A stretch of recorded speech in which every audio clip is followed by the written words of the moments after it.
ayca mi ngi noonu ñuy wax gars yi asalaamaaleykum amaat mbégte contentement revenir ici sur le plateau de Business 221 sur Univers FM Dakar 98.0 104.8 après long week-end bi nga xamante ni def nañ ko pause donc vraiment ñi ngi ziar mboolem auditeur boo xamante ne dañu scotché sur Univers ak ñi nga xamante ni ñoo fi jóge léegi ñuy suñuy collègue vraiment di def lu am solo muy fii la xewee donc ñu ngi leen di bëggee donc restez scotché sur Univers FM Dakar 98.0 104.8 émission bi nga xamante ni c'est typiquement commercial donc mi ngi door donc di dimbali mboolem nit mboolem jaaykat mboolem képp koo xam da ngay def business mboolem koo xamante da nga bëgg visibilité ça se passe nulle part ailleurs c'est sur Univers FM dans Business 221 ma ciy feggoog sama présentatrice bu ñaawul bi ngeen xam ko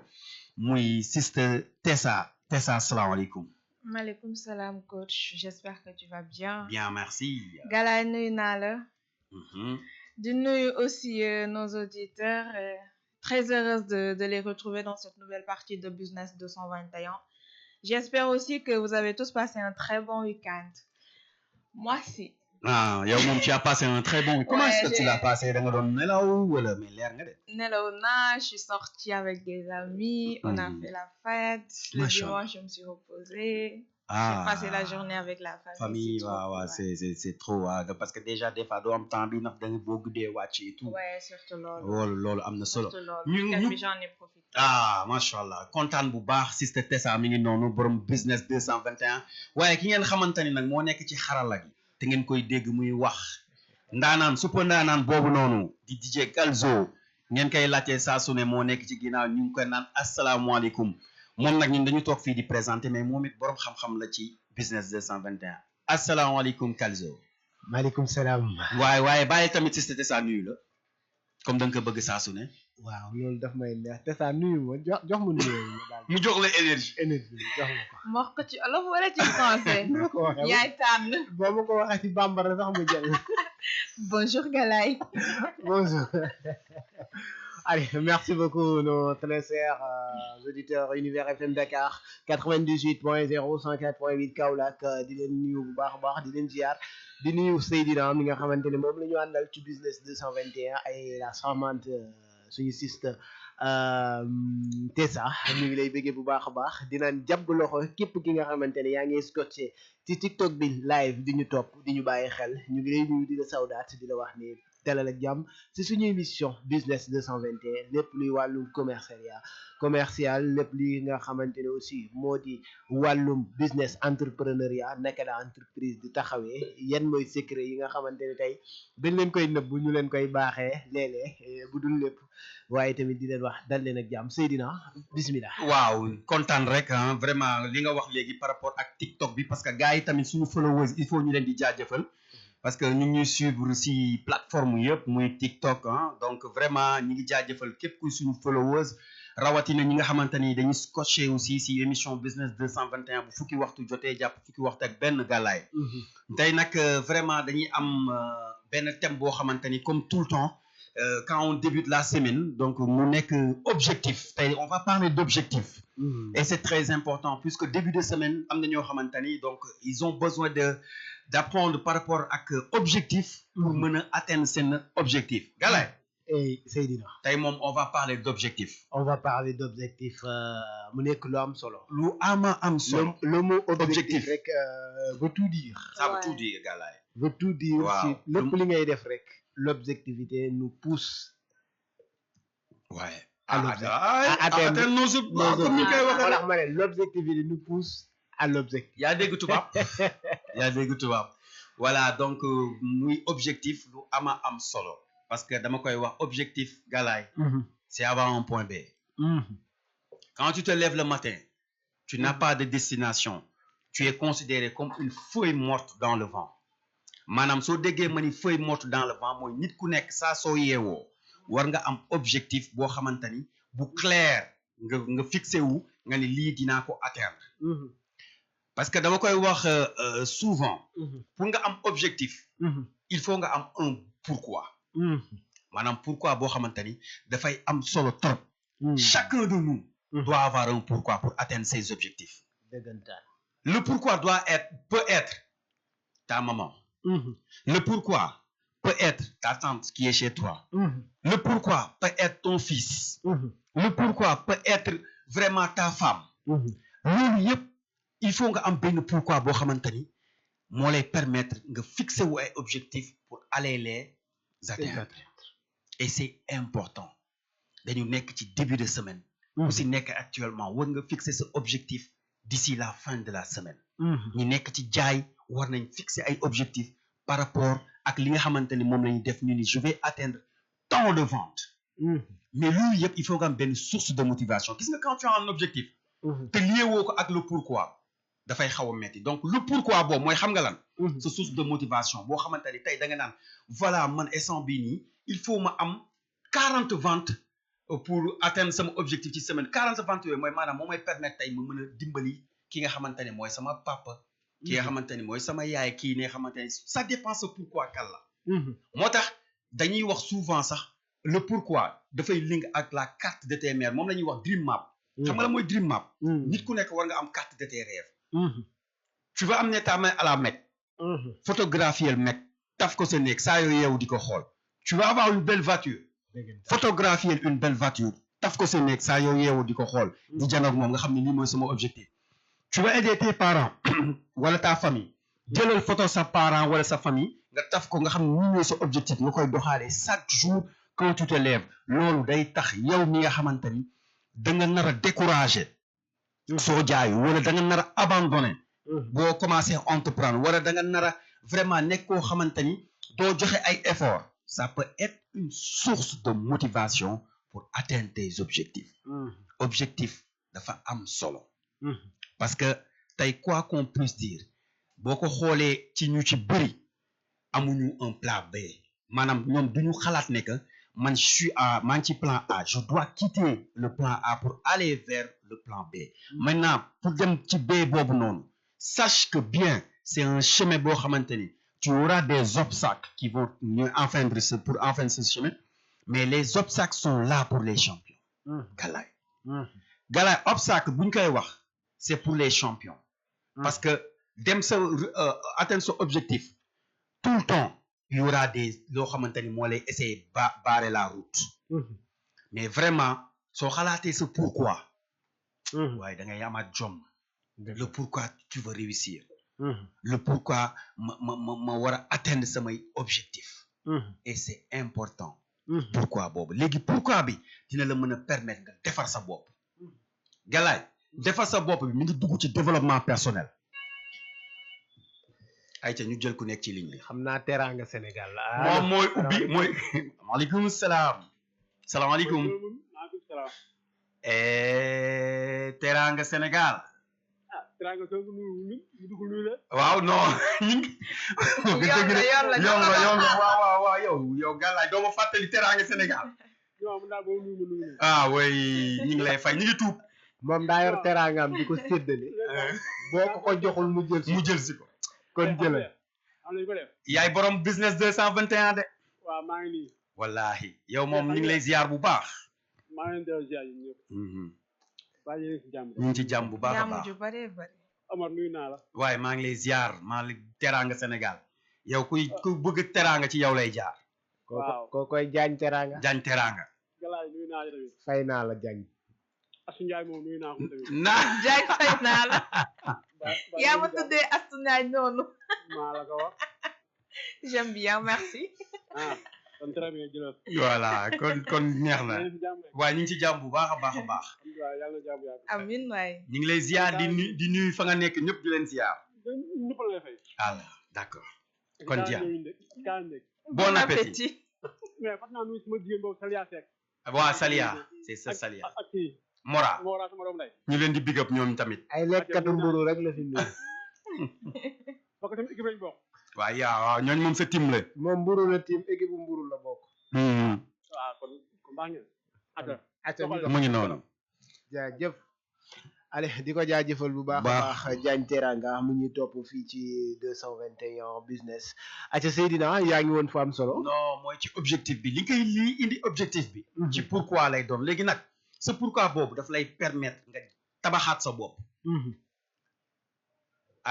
mooy tu te réinventes gis nga gàllaaj nit ku nekk da nga war a réinventé wu nit ki nga doon nii il faut nga tëggaat ko pour nga jéem a bees ndaxte nit am na yoo xamante ni tey exemple da nga bëgg a jaay gàllaay waaye tu as peur da nga ragal gàllaay da nga bëgg jaay mais da nga yaru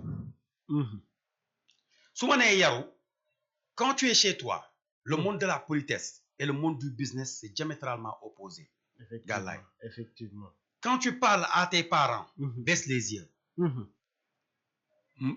une personne âgée baisse les yeux mais gàllaay quand tu es dans le monde du business et que tu baisses les yeux sache que on va te piétiner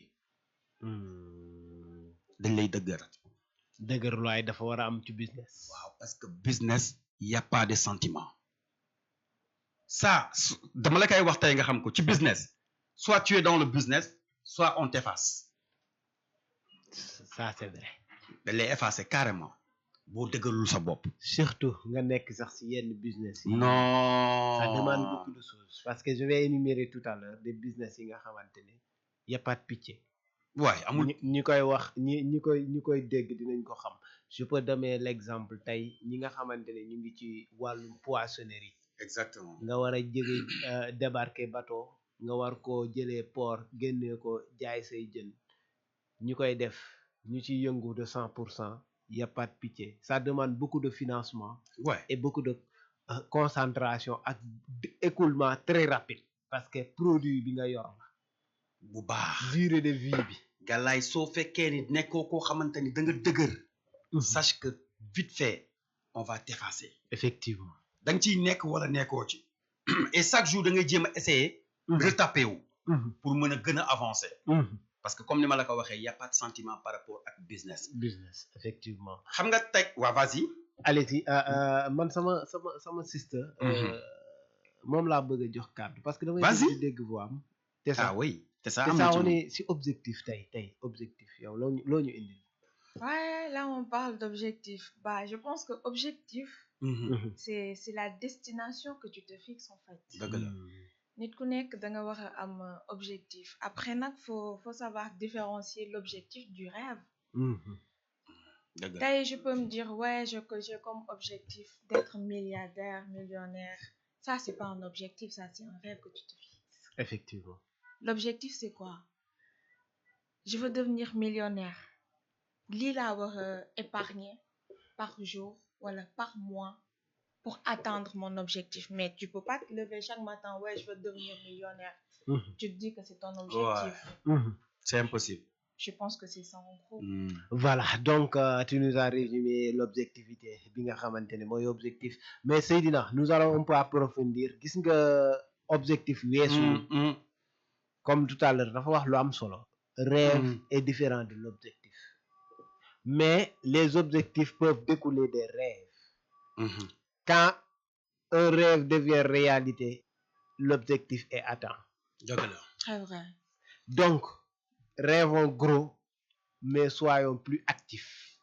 plus productifs parce que tey mun naa am objectif bi ma am parce que nit ku ne si sa àdduna dañ naan mbébét man mun naa ne objectif mooy mbébét bi nga bëgg am ci wolof mbébét li ma mbébét maanaam li nga bëgg pas-pas bi nga mbébét dafa war a ànd ak pas-pas pour nga accomplir li nga bëgg a def li nga mbébét xam nga tey boo nee tey devenir su ma nee tey war naa mën a am magasin grossiste je vais prendre un exemple terre à terre ki ne tey bëgg naa magasin grossiste amagul dara dina ne dinaa def bitigu mbagg bitigu mbaggam boobu noonu tey mu ngi ci imaginer dans sa tête ne suba war naa toog si sama centre commercial sama grossiste l'objectif c'était pas bitigu mbagg l'objectif c'est le grossiste c'est le magasin dans sa tête mais pour atteindre l'objectif ça demande des cheminements à faire lan nga war a traverser un processus et ce processus boobu moo lay forcer ci dëgërulaay ci gëm-gëm li nga war a dund ci obstacle moom nga war a dund mu forcer la ba boo amee magasin nga xam noo koy doxalee kon donc l'objectif nga atteindre ko sax taxul nga ne atteindre nga ton objectif principal parce que toujours Seydina mu ngi wax lu am solo ne atteindre mon objectif principal ne veut pas dire que j'ai atteint tout mon objectif parce que ton objectif en tant que businessman c'est toujours faire du bénéfice de jour en jour. Est-ce que cet objectif dina achevé wu jamais au plus grand jamais donc de fur et à mesure l'entrepreneur ci biir ki yor entreprise ki yoragul entreprise mu ngi xalaat nan laay def ba am entreprise ki am entreprise mu ngi naan nan laay def ba rendement sama entreprise de jour en jour de mois en mois de l'année année en année nan laay amee chiffre d'affaires. C'est Donc- toujours des objectifs que tu te fixes en fait. donc le fait de se fixer des objectifs par étape dafa nekk lu am solo l'objectif nag mu nekk la nga xamante ne mën nañ ci débat lu yaatu dafa yaatu bëri. dafa Ouais, c'est un bëri ay sujet très aspects. vague. déggoo ma ni la chaque lundi. xam nga boo xoolee je vais parler de l'objectif. parce que c'est le début de la semaine. mais léegi dafa am loo wax lu am solo. te saa wax ci tamit aussi mais objectif. ci rêve lay jóge pour nekk réalité. rêve lay ndekku doon maanaam rêvé nga ko je rêve parce que tey jënd oto une belle voiture rêve la nii ci man nii actuellement loolu ngay rêvé mais boo xasee ba téye ko fàtte nga ko boobu nekkatul sa objectif yaa beneen objectif buy taxaw effectivement avoir une belle maison mu nekk sa objectif boo ko amee pare nga ci yaa une àdduna xam nga c'est comme ça chaque fois rêve bi lay nekk mais réalité maintenant li indi réalité bi mooy jéego yi ñu ciy teg pour egg ko effectivement mais quand tu n'es pas si action yi pour mën a egg ko rêve rek lay mës a doon effectivement pour mu quitter rêve ñëw réalité dafay metti moo tax ma lay wax toujours tëgg sa bopp bi parce que am na yoo xam ne actuellement toujours ñoom dañuy rêver rek xamuñu que rêve boobu noonu mën na nekk réalité c'est-à-dire que la loi de l'attraction c'est-à-dire dafa am effectivement xanaa xamoo looy ñoddi mooy am effectivement et looy ñoddi toujours moo lay fekk si effectivement booy ñoddi ne man xoolal non je vis dama bëgg nekk milliardaire nekk ci day dem ba benn instant Emma la waxoon naa la ko fii Emma la acier da lay fekk si mais pour réussir sax l'objectif il faut mais coach warul yem ci bëgg-bëgg kase ah dama bëgg nekk milliardaire te defoo lu war mën a tax nga nekk milliardaire l'action doo mës a nekk moom laa wax milliardaire. déggoo ma ni la da ngay nekk ci jéego yi lay tax nga jóg moom am ñoo xam ci ñoom rêve kese la je vais prendre maanaam rêve moo tax ne tout rêve n'est pas un objectif. voilà je vais prendre l'exemple actuellement période bi ñu toll Ouais. soit tailleur bi soit jaaykatu xar bi tey tailleur bi mu ngi naan war na am objectif nangami ñaw pour mun a atteindre budget bii ma soxla pour réaliser sama prochain objectif ok donc danaan période bi ñu toll période événementielle la parce que danaan sama événement la donc il s'est fixé des objectifs parce que dina xam ne rendement bi mu war a rentrée bi mu war a am en dehors des événements du dafay différencier léegi moom Dëgg. dina ne dinaa def sama planning ban période laay commencer fanaan yan période laay am nombre de ñaw yi bu tolloo fii demande bi offre bi ak demande bi bu tolloo fii kon période bi pour ma achever bañ a perte sama clientèle parce que mu ngi naan objectif mooy naa satisfaire samay clients doog a am sama gagne-pain léegi moom il se dit que ne période bii dinaa fanaan pour mun a achever samay ñaw yi képp ku ma defoon commande nangam ak sangam moom il s'est fixé benn coût mais il s'est fixé des objectifs de terminer li nga xamante ne commande boobu mu jël mais loolu noonu dafay toog ne damay planifier samay horaire de dorm yi may nelaw yi may yeew ban période laay toog ci machine bi ban période laay dégourdir les jambes doxantu tàllal samay tànk parce qu'il sait que ne il peut pas rester tous les jours wala chaque moment ci machine bi exactement donc il se fixe des objectifs pour atteindre objectif boobu donc l'objectif mën nañ ko considérer parce que dañuy wax ne il faut tamit aussi distinguer les besoins primaires tertiaires ak l'objectif bi ngay fixer xam nga nit objectif bi ngay fixer besoin primaire bi nga xamante ne tey di nga lekk di nga naan di nga nelaw di nga dormir yooyu ce sont des aspects yi nga xamante ne da nga ko war a canaliser bañ ko boole ci sa objectif principal yi nga xamante ne tey da nga ko war a atteindre dafa am solo parce que boo jàppee ne am nga satisfaction besoin primaire lekk bu doy nelaw yeew am sa soxla doxi ko te amoo benn objectif dans l'avenir kooku c'est quelqu'un qui marche dans l'aveugle exactement il n'a pas d'objectif mais il a eu sa satisfaction seulement mu suffire ko Seydina l'objectif dafa nekk la nga xamante ni lu am waaye solo lu la am ci solo lépp ci dans la vie dama lay wax tey ci objectif lay jugee loo mënti egg tey xamal ni objectif moo la fa mën a yóbbu da nga jël exemple bu typique par rapport actuellement ñi nga xamante ni ñoom ñoo nekk di def jaay opération wala ñi nga xamante ni tey ce sont des tailleurs ñi nga xamante ni tey tamit dañuy jaay produit mais est-ce que xam nga ni booy débuter semaine comme tey lundi bi mais da nga koy planifier c'est-à-dire que yow da nga war a ne exemple man c'est-à-dire pour ma am 10 ventes wala pour ma am 5 ventes il me faut combien de clients ma gis ñaata clients wala ma jokk ma waxanteeg ñaata clients loolu ci objectif la bokk c'est planifier ta semaine. voilà te xoolal mën nga dem sax au-delà de ce objectif loolu yëpp mooy effort yi ngay fournir pour atteindre ko effectivement parce que dama naan man Seydina pour ma am 40 ventes boo xamante ni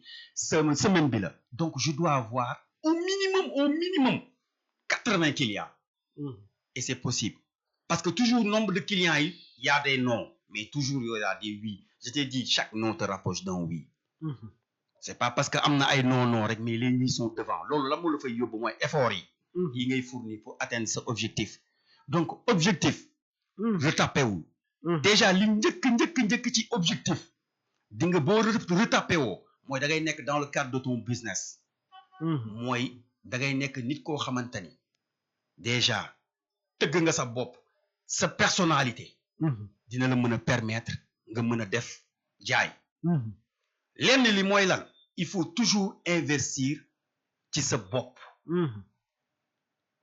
ci objectif la bokk de ah ouais estime de soi investir sa bopp mooy xam nga lan galaay bul nekk koo xamante ni tu portes des rayons waxoon naa la ko mooy maanaam da ngay sol ay yëre déchiré wala ay yëre yu tilim t'as pas besoin d'être millionnaire pour sañse non waxuma la tamit nga jënd ay costumes yi jar ay 100 000 non mais solo loo xamante ni c'est propre ku la gis voilà correct décent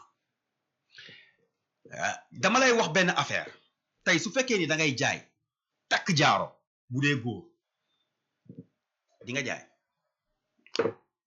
non exemple laa lay jox après ça dépend ci nit ki lu muy jaay. non attends selon contexte bi nga bëgg wax dañuy waxtaan mais damay ubbi débat bi par rapport ak loolu gars yi nekk si ligne si kii bi di ñu déglu mën nañ intervenir ak man te dinañ xam li may wax nii par rapport ak loolu c'est la stricte réalité le corps vestimentaire waaw non man damay jaay mais damay takk jaaro lan ngay jaay coach waa xaaral moom laa la bëgg expliquer damay jaay produit may takk ay jaaro léegi jox ma benn exemple bu mën a tax li ngay jaay ci góor nga ciy takk jaaro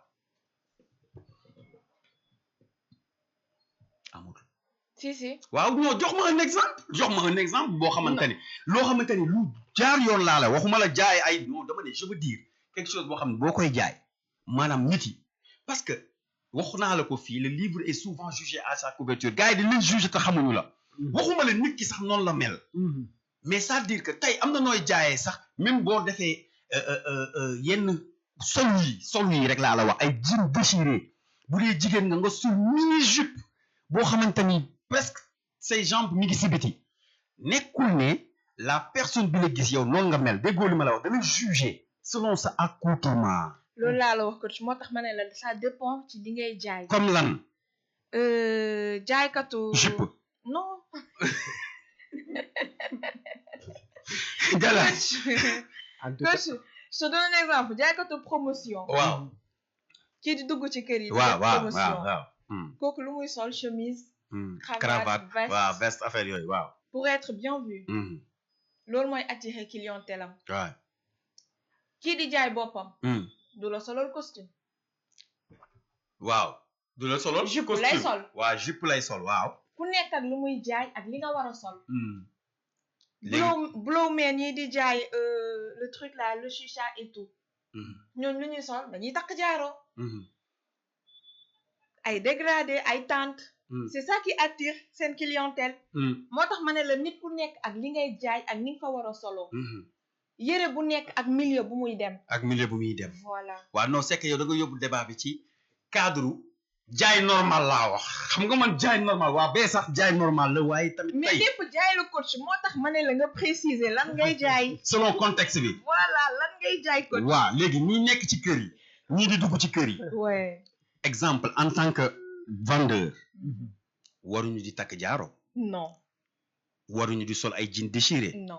plastique day jaay di jaay sol plastique c'est-à-dire que yooyu yëpp day jaay mais dama la bëgg wax selon que maanaam le livre est souvent jugé à sa couverture des fois gars yi ñàkkal la kersa si comment est-ce qu'ils t'ont vu maanaam ñu la gisee nekkul ne noonu nga mel mais fii l'habit fait le moine gëm nga ni fii l'habit fait le moine ou pas je suis d'accord avec xam nga Seydina comme léegi xam naa brève yi jot donc dama doon wax ne ma ne gis nga kiy dox waaw di dugg ci kër ak kër dafa am ni nga war a duggee ñu teeroo la parce que dañ naan la ngay jaay sax day refléter sa image tout à l'heure mu ngi koy wax mu ne ma selon produit bi ngay jaay dafay refléter sa image surtout nag bu fekkee ne yow da nga nekk un marketeur di fekk ay nit ci bërëb kon foofu dafa am melukaan foofu boo demee ñuy jàng sax marketing ñuy def entrepreneur dañ lay jàngal corps vestimentaire. très bien ça fait partie du programme. man sax dogguma la foofu mais dafa am lu ma bëgg a introduire par rapport ak moom li mu wax foofu gàllaay je te donne un exemple d'un rappeur bu war a dem signer benn contrat ak un grand société de production mais ça waay you are doing business foofu bokkul ak rappeur bi nekk ci kaw scène sur scène est-ce que dina sol ay costume cravate non loolu day bling bling bi lay dóor parce que foofu nit ñi loolu lañuy gis cap bi jiw mag yi c'est ça qui a voilà son public. ay Timberland parce que là-bas il s'adresse au public au public bi parce que boobu loolu lañu soxla te loolu la ñuy seet si moom te pour bu ko solul du leen jaay parce que li underground wala li nga xamante ne moom nga bëgg imposer révolution bi il faut nga sol loolu waaye booy dem ñu lay signer contrat loolu ngay sol ma war a jàkkaarloo gars yi nii manager bi moo lay njëkk a wax sax ne lii at lii parce que l'endroit bi ngay dem parfois day déterminer loolu laa ko bëgg wax da ngay def business waa bref ñëw na non ba temps bi vraiment voilà c'est ça voilà ñu jël benn petite pause d'accord comme ça on revient ñu dellu si waat deuxième heure bi inchallah après juste les brèves ak suñu soxna si Aïssatou Baro ñu daal di dellu si waat inchallah léegi assemblée